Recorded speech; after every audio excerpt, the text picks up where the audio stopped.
Hey guys, today we'll be talking about homogeneous differential equations. Homogeneous differential equations. So first, let us identify what is a homogeneous polynomial.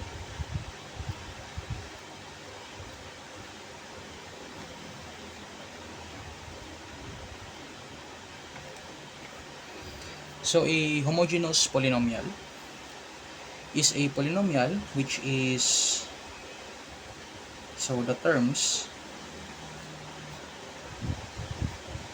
are of the same degree. Okay, so what does it mean? So it means that the degree is if you only add mo ang mga exponents ng kada variable sa isa ka term, then that would be the degree. So for example, x squared, so it has a degree of 2. Okay, naka-square siya.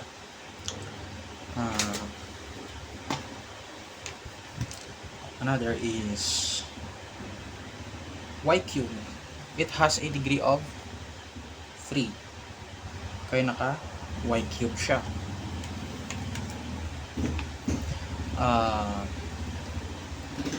Xy cubed, it has a degree of, so x is may exponent na 1, so 1, and y has an exponent nga 3, so 3 plus 1 equals 4, so it has a degree of 4.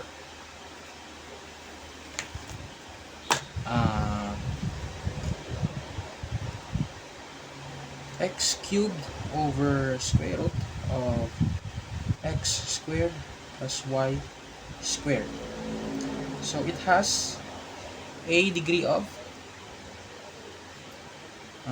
2, so ang degree of 2 siya. So ang x cubed sa babaw is x cubed siya, 3, so 3 siya. Then x squared kag y squared is same degree sila nga duwa, pero 2 ang ilang nga degree nga duwa, pero meron siyang square root. So if may square root siya, then that would be ang degrees lalong is 1. Okay, so ang degree din nila is 1. So 3 minus 1 is 2. So that is a degree. So a homogeneous polynomial is a polynomial nga may ara siya the same degree. So example, x squared y plus y cubed. So degree is 3. The degree is also 3. So that is a homogeneous polynomial. Another example is x squared over y plus y cubed over x squared. So ari may degree siya nga 2 minus 1 is 1. Ari may degree siya nga 3 minus 2 is 1. So the same degree, so homogeneous. So that is the homogeneous polynomial. Mag-identify ka sang homogeneous polynomial. So next, let us go with the homogeneous DE. So let us jump straight into a homogeneous DE. So sa homogeneous DE, we introduce another nga variable in which in terms of x or y siya. So that would be x equals vy or y equals vx. So either is correct, either is okay. So, you choose lang. So, choose which is more convenient. Okay? So, amo ni siya ang gina-introduce ng mga ga-introduce sa V, which is x equals Vy or y equals Vx. So, for now, atandaan nyo lang and let's dive into an example.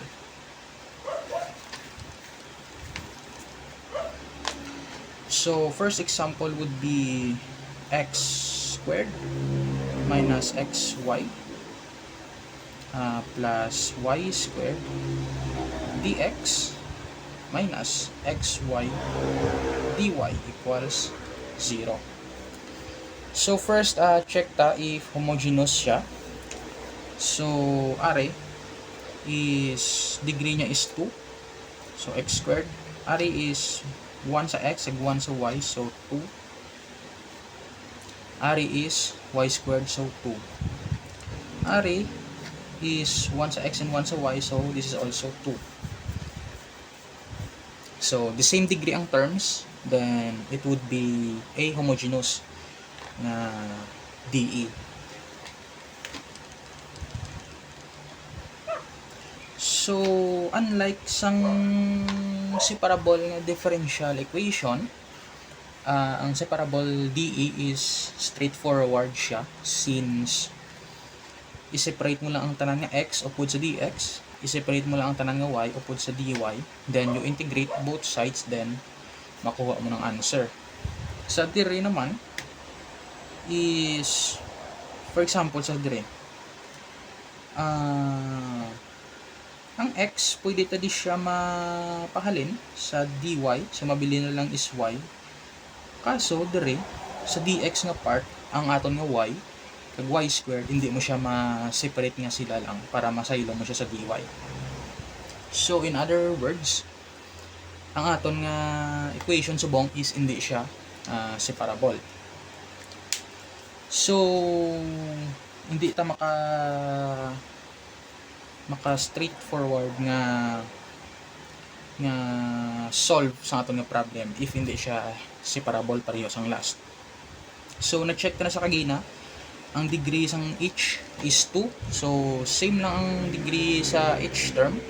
Then, that would be a homogeneous differential equation. So, paano mo na siya i-solve? So, kagina, hambal ko, ma-introduce ta variable nga v, wherein pwede ta maka y equals vx or x equals vy. So, either is okay man lang siya nga igamiton. But kung nga ginasunod nga rule, mostly is if ang nubo nga polynomial is nga kung anong tupad ya, then that amo na ako nga pilion. So, for example, dx. Ang tupad sang dx is tatlo ka term. So, ang tupad sang dy is isa lang ka term. So, mas nubo ang upod sang dy kay isa lang siya ka term, ari is tatlo ka term. Then, ang pilion ko is y equals vx. Suppose nga mas jutay ang tupad sang dx, then I would choose x over vy. So, that is my personal preference lang man, kay generally mas hapos ni siya para sa akon. So, sa nga example, gamiton ko ang y equals vx. So, kaya mo ni siya. Y equals vx. Then, anong himuon ta?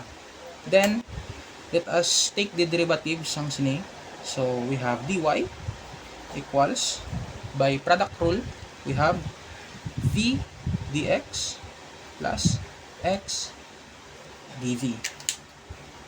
Okay, so we take the y equals vx and we take the derivative nga dy equals v dx plus x dv.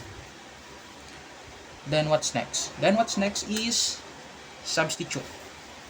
That would be x squared, okay, minus x times y. So, ang y is vx. So, substitute by vx. So, x times y, xy. Okay? Plus y squared. That would be vx. So, y na siya. Squared. dx. Okay. Minus x times y. Ang y is vx.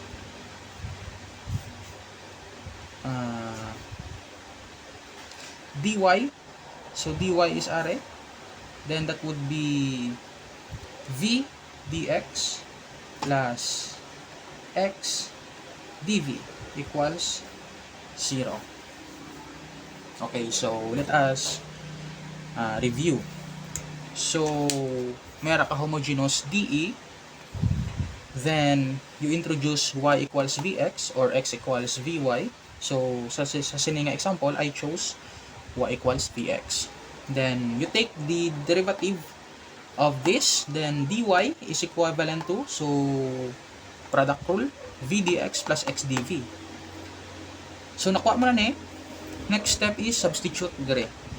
So, x squared, copy lang, minus x times y. So, y is vx. So, this is the y. Plus y squared. So, y squared is v times x. So, squared. Times dx. Minus x, y. So, ang y again is y equals vx. So, x times vx multiplied by dy. So, dy natin is v dx plus x dv equals 0. Okay?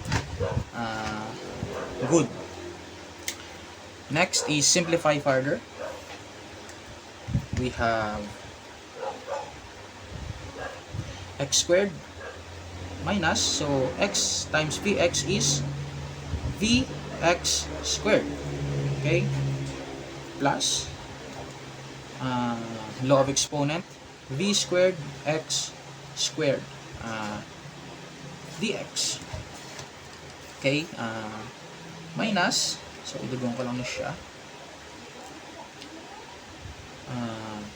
x times vx is x vx squared.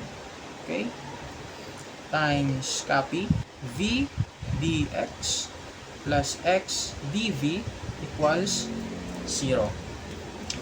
Okay, so ginamitan ta lang siya algebra para nga ma-simplify siya further. Okay? So, next will be ari ang common din nila is kada term may ara x squared, x squared, x squared. So, let us factor this out. So, that would be x squared. So, 1 na lang siya, ay napagwata ng x squared, minus v na lang siya, plus dire is v squared na lang siya, dx. Okay. Minus. So, copy ito lang ni siya for now. As you can see later, v dx plus x dv equals 0. So, as you can see, may x squared ka may x squared ka man So, we divide both sides by x squared. That would be cancel. Okay? So, 0 over x squared is 0. So, you just divide both sides by x squared. Okay. So, next, let us rewrite 1 minus v plus v squared dx minus, okay, so ang v ibutang na lang di siya sa i-substitute na lang para simplify. So that would be minus v squared dx, okay, v times v, so minus v times x dv is minus v x dv equals 0. Okay. So this is the first step, second step, third step, fourth step. Then this is the fifth step. Okay, so fifth step is further simplify lang.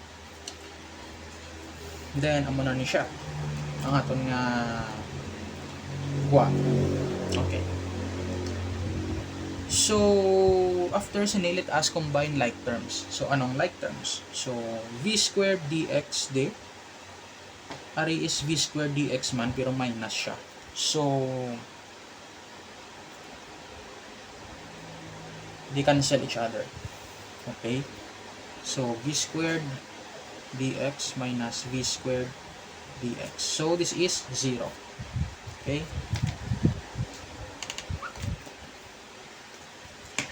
So simplify further, it would be 1 minus v dx minus vx dv equals 0. Okay. So, erase ko lang sa babaw para mas tawakay.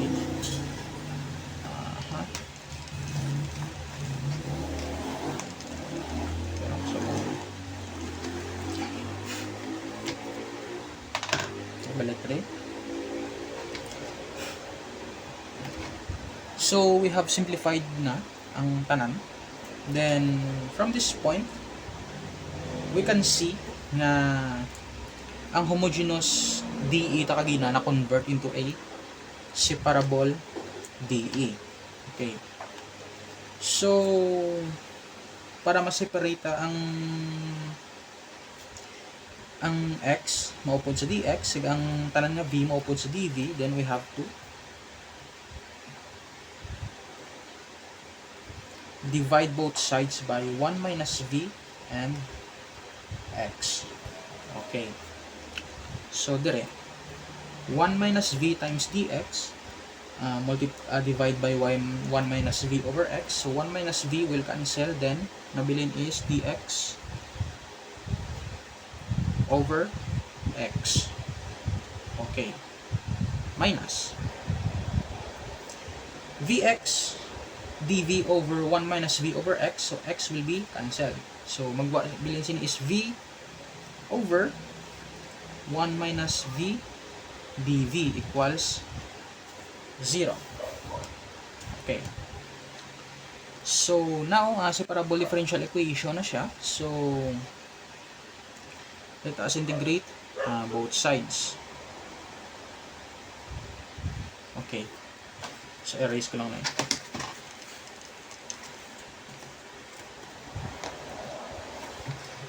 Then, the answer will be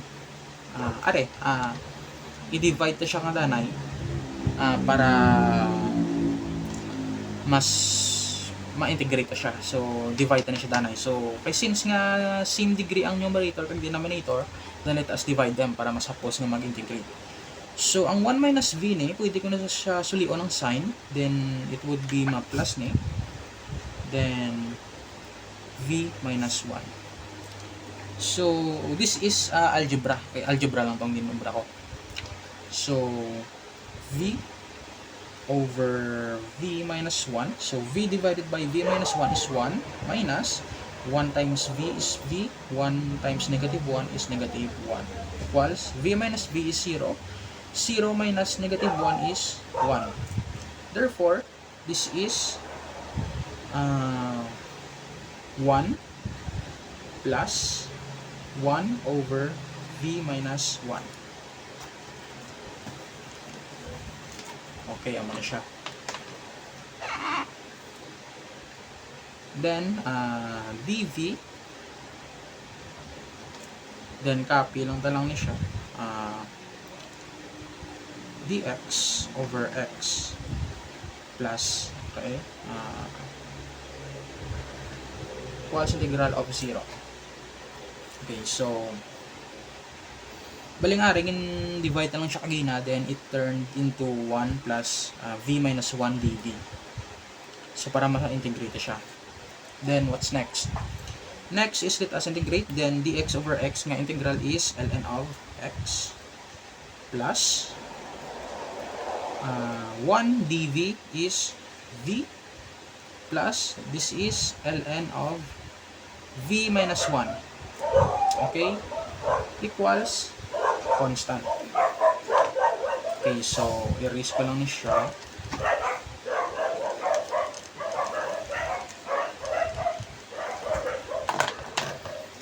So, subong na kuha ta na niya nga integral. We're all good. But, ang original ta nga DE is x and y nga variable. So, we need to go back to the x and y nga variable. Since ari is v ni siya, so i-convert ni siya into an x and y variables. So, that would be from dire. Okay, amo ni siya itong gamit. So, we have v is equivalent to y over x. Okay. Okay. So, ang v is lanta y over x. Then, it would be ln x plus y over x plus ln of y over x. Okay, v is y over x minus 1 equals c. Okay. Actually, this is the answer naman, pero let us simplify further. So, mas namin nga i-simplify na siya. Which is also required man sa mga exams and quizzes, mostly. So, ang sulod niya i-try ta ni siya i-simplify. Then, this would be ln x plus y over x plus ln of common denominator ng x, then that would be y minus x. Algebra. Okay, equals c.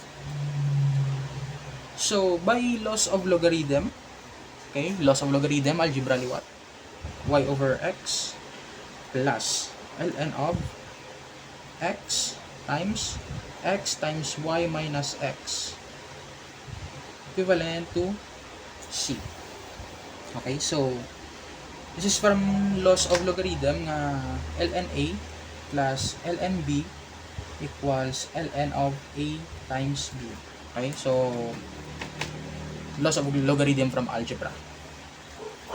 So next would be, from this we have y over x plus ln of, cancel ang x, then y minus x equals c. Okay.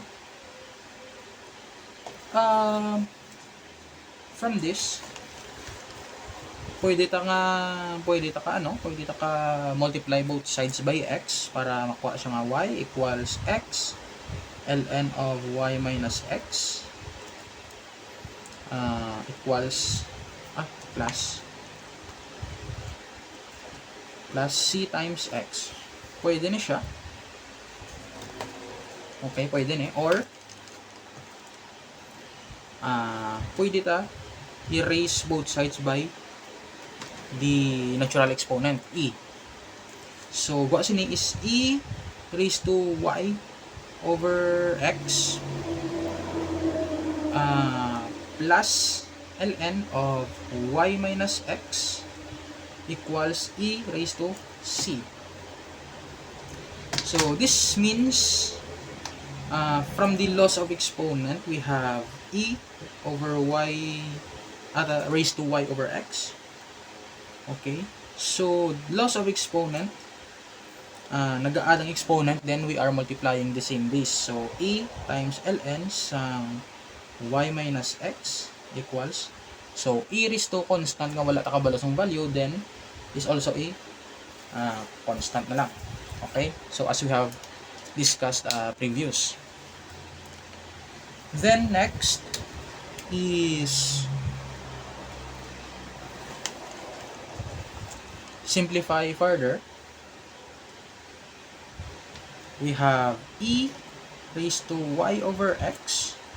So by laws of logarithm, ang e, erase mo siya sa ln sang y minus x will be y minus x na lang equals C. So, this is the answer or ang again nga gin-solve ka. Okay? So, recap.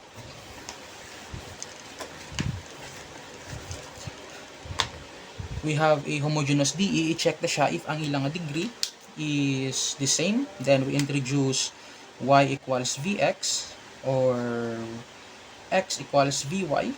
Then, you take the dy equals v dx plus x dv. And also, y dv plus v dy. Okay?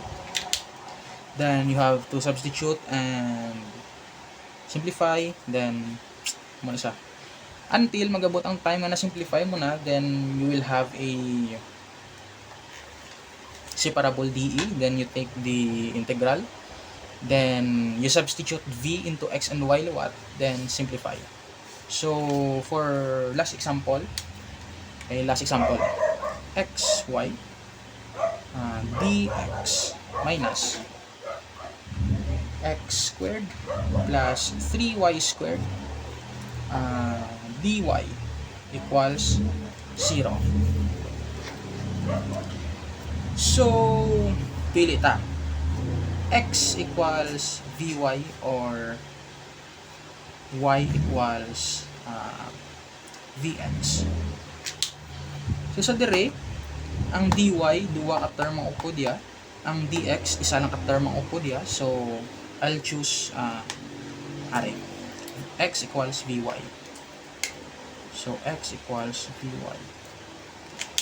So, again, ato, kung pilion mo ang y equals vx, that's fine. Okay lang na siya. Same sa example ta kagina. Nga, kung pilion mo ang isa, then that would be fine. So, kung gusto nyo itistingan, you can test for yourself. And if you have come up with the same answer, then you have done correctly. Okay, so next is, you guess it, dx equals v dy plus y dv. Okay, next is substitute. Okay, so substitute ta. Ang x ta is vy, then this would be vy times y dx. So dx ta is v dy plus y dv. Okay, minus x ta is vy. So vy squared, x squared plus 3y squared dy equals 0. Okay. Homogeneous DE, since degree nila is 2, degree is 2, then x equals vy kinpili ta, then dx is v dy plus y dv, then you substitute this sa ating nga DE, then we get this. Next is simplify. This is v times y is vy squared. Okay, for now copy lang. V dy plus y dv minus v squared y squared plus, so loss of exponent, plus 3y squared dy equals 0. Okay, next is we have a common di nga y squared. So pagbaon na siya, v y squared times v dy plus y dv minus y squared times v squared plus 3. Okay, so napagbuhatan ng y squared, so v squared na lang bilhin, 3 is 3 na lang, dy equals 0. So we divide both sides by y squared. So divide both sides by y squared. So this will be cancel ng y squared. This will be cancel ng y squared. This will be 0. So let us rewrite. V dy plus y dv minus, okay, we have v squared plus 3 dy. Oh, we have, wait. V times v squared, so v squared ne, then v times y is vy, okay, vy dv, minus v squared plus 3 dy equals 0. Okay, so gin-simplify, gin-distribute na lang ni siya. Okay, ari is wala naman, so copy na lang siya. So then let us combine like terms. So like terms are v squared dy, v squared dy. So this is v squared dy, ari is negative v squared dy. So 0. Okay, so gin-cancel out na lang isa kay ari is plus, ari is minus. So v squared dy negative, v squared dy positive, so they cancel out. Then what remains will be vy dv minus, so minus kay ang minus i-distribute siya sa 3 dy equals 0. Okay. After nga na simplify na, that would be converted into a separable DE. So ang V upod siya sa dV, pero may upod siya nga y. Diri wala na dV, so y na lang. So ang goal ta is ang y mapakadto ta di sa dire. Ang V is stay put lang, kay okdanay naman sila nga duha. So ang himuon ta is we divide both sides by y. Okay, so divide both sides by y. Erase ko lang ni Danay.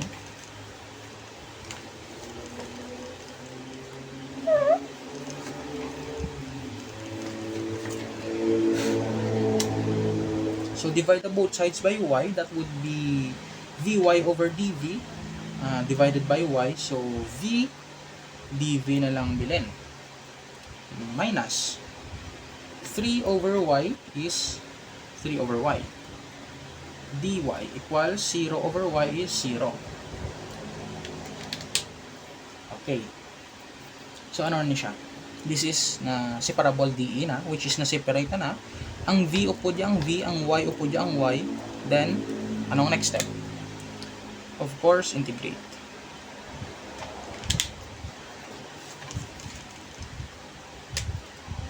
Integral of v dv is 1/2 v squared. Okay? Minus 3 over y nga integral is 3 ln of y equals constant. Let us simplify lang. Makakas na ng 1/2. So let us multiply both sides by 2. Then 2 times 1/2 v squared is v squared minus 6 ln y equals 2c is also c. So ang c pwede na lang siya makabambangan for now. Then since we are in the variable of x and y, then ibalik na ni siya ang v squared or ang v into x and y. So from this, x equals vy, then v equals x over y. Kaya mo na siya. Then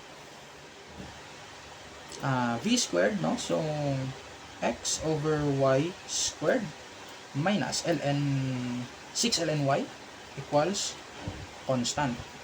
Kaya mo na siya. So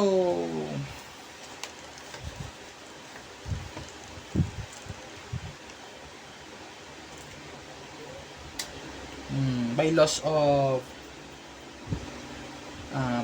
of algebra, we have x squared over y squared minus, or silo na lang siya sa piyak, equals 6 ln y, okay, plus.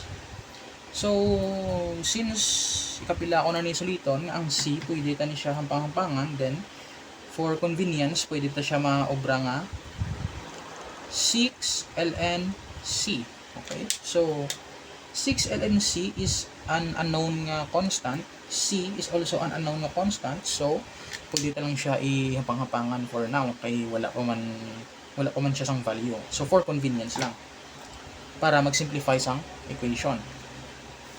Then, that would be x squared over y squared equals 6 ln C times y.